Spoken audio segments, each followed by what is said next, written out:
Pass. After disinfecting themselves in the clean room, Grace, Anna, and Bertha found a very tired-looking Laurel watching two sleeping dinosaurs. The pen had been divided in half with a swinging gate. The gate was open and the hatchlings were lying next to each other with their necks entwined. The fan was running full blast. Laurel explained that it was a lot easier feeding them separately. You can keep better track of how much food you're feeding, and it's harder for them to try to snap each other's heads off. When they finish, you can open the gate so they can be together. I fed them about an hour ago, so they should be asleep for another couple of hours. Laurel noticed that Grace was holding a moleskine. You'll have some time to write in your journal. This isn't my moleskine, Grace said. You opened the trunk? Grace nodded. That was a big step. Congratulations. I haven't gotten far, Grace said. I looked at some of the photographs and I decided to read the moleskines in the order that they were written. This is the first one. She wasn't much older than me when she wrote it. It's about my grandfather and living at the Ark. Grace hesitated. My mother was happy. She loved her father, and it sounded like she was living a perfect life. Noah Blackwood wasn't anything like the man you and Wolf say he is. Your mother was young when she wrote all of that, Laurel said. I'm not surprised she liked living at the Ark. It's a beautiful place. Being around animals all day must have been wonderful. How many moleskines are there?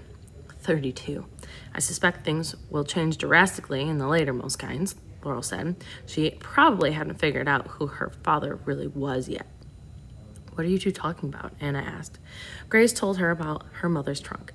The trunk's a gold mine, Anna said excitedly. I know it's very personal, but I would love to read those journals and look at those photos. Sorry if that sounds insensitive, but I can't help myself. I'm a reporter. I like to read through them first before I make up my mind about that, Grace said. Of course. Bertha picked up her shotgun and brought it over to the bunk and sat down. Wake me up if you need to shoot someone. She lay down, closed her eyes, and was asleep within seconds. Did your mother mention having any friends? Laurel asked. Grace thought about it for a moment. Then she shook her head. No one her age. She talked about a couple of the keepers she liked. School? Laurel asked. She had a tutor whom she adored, an older woman she called Nana. Probably a nanny, Laurel said. Or a full-time guard, Anna added. Anna didn't sound like a guard, Grace said. She sounded like a close confidant. When my grandfather was at the Ark, my mother spent all of her time with him.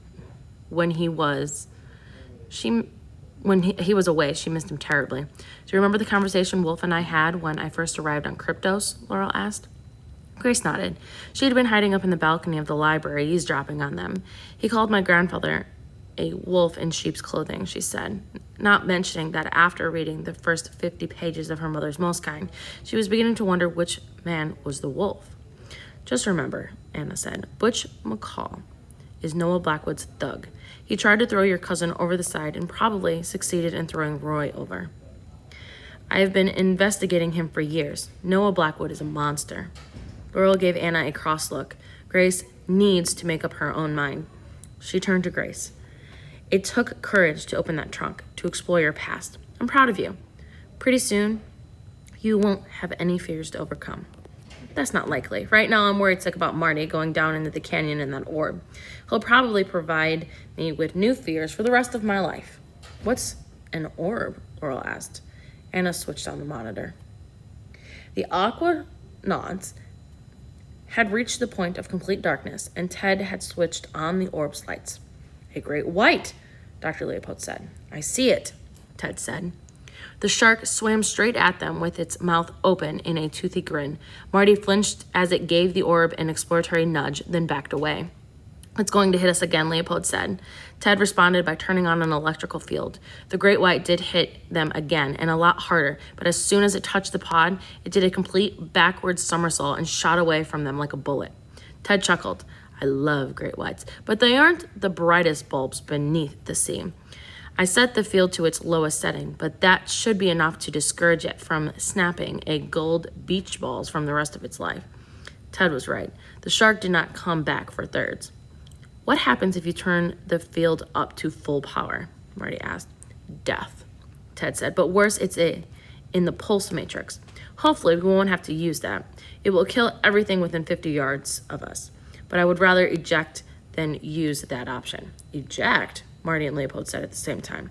Our aquasuits are tailor-made versions of the orb. without the defenses. They'll keep us alive for a good hour, which would give us an ample time to reach the surface. What about decompression? Leopold asked. We can go straight up without worrying about the bends, Ted answered. Like the orb, the suits adjust automatically to the pressure. Remarkable, Leopold said. This will revolutionize undersea exploration. Perhaps we can co-author a paper. All of this is experimental, Dr. Leopold, Ted said. As we told you up at the moon pool, no one, and I mean no one, can be told about this. Of course, Leopold said. I just meant when you're ready to release the information. Right. I'm going to switch to radio silence to conserve power. Ted punched a button and looked at Marty. I just cut Leopold's speaker. He can't hear us. Maybe it wasn't such a good idea to bring him with us. We needed a squid expert aboard, but I'm not sure he'll be able to keep his mouth shut about all this. Have Al talk to him about it, Marty said. Leopold will keep his mouth shut. Good idea. I'll have Al debrief him when we get back up. He'll scare him into silence. I have a theoretical question, Marty said. Let's just say we have to eject, and on our way to the surface, we get a visit from Mr. Humongous, hungry great white shark, and he decides to eat us. The aquasuit is absolutely impenetrable, Ted answered. In other words, it's bulletproof and shark tooth proof. Good, Marty said. But, Ted continued, it's not crunch proof, meaning if a great white got a hold of you and started shaking you around, it wouldn't take long for the suit to turn into a golden bag of bones and guts. I think I'd rather be shot, Marty said. I hear you, Ted agreed. He switched on the dolphin cam. Wink and Blink and Nod were half a mile away at the depth of the 60 feet. They were smack in the middle of the school of tuna and gobbling them down like potato chips. They may not be serving a purpose, Marty said, but they're having fun. They sure are, Ted agreed. Exactly. Why did you need them as decoys, Marty asked. When we all got back to Cryptos from the Congo, we cleaned house, knowing that we had spies in the island, and not just Blackwood's people. I think we had corporate and foreign spies as well. We invented a lot of things over the years, but nothing like the orb. When something this revolutionary comes along, it's usually turned over to the government, which is better equipped to handle secrets. But as I told you before, we still haven't decided what we're going to do or who we're going to share this discovery with, and that's why we brought Al in. The press and the scientific committee wanted to know how we were going to catch a giant squid. We had to tell them something, so we gave them Wink and Blink and a Nod to throw them off. We had went so far as to bring Yvonne aboard. She's probably the best marine mammal trainer in the world. They've got everyone thinking about how we might use the dolphins to catch a giant squid, and it never occurred to them that we had something very different in mind. How long have you known Al Ikes? Ted laughed. Al, Wolf, and I went to kindergarten together. We lived on the same block, except when Wolf was off on a safari with his father, the three of us were inseparable all the way through high school. Everyone was pretty happy when we split up and went to different universities. I went to MIT, Al went to West Point, and Wolf went to vet school at UC Davis.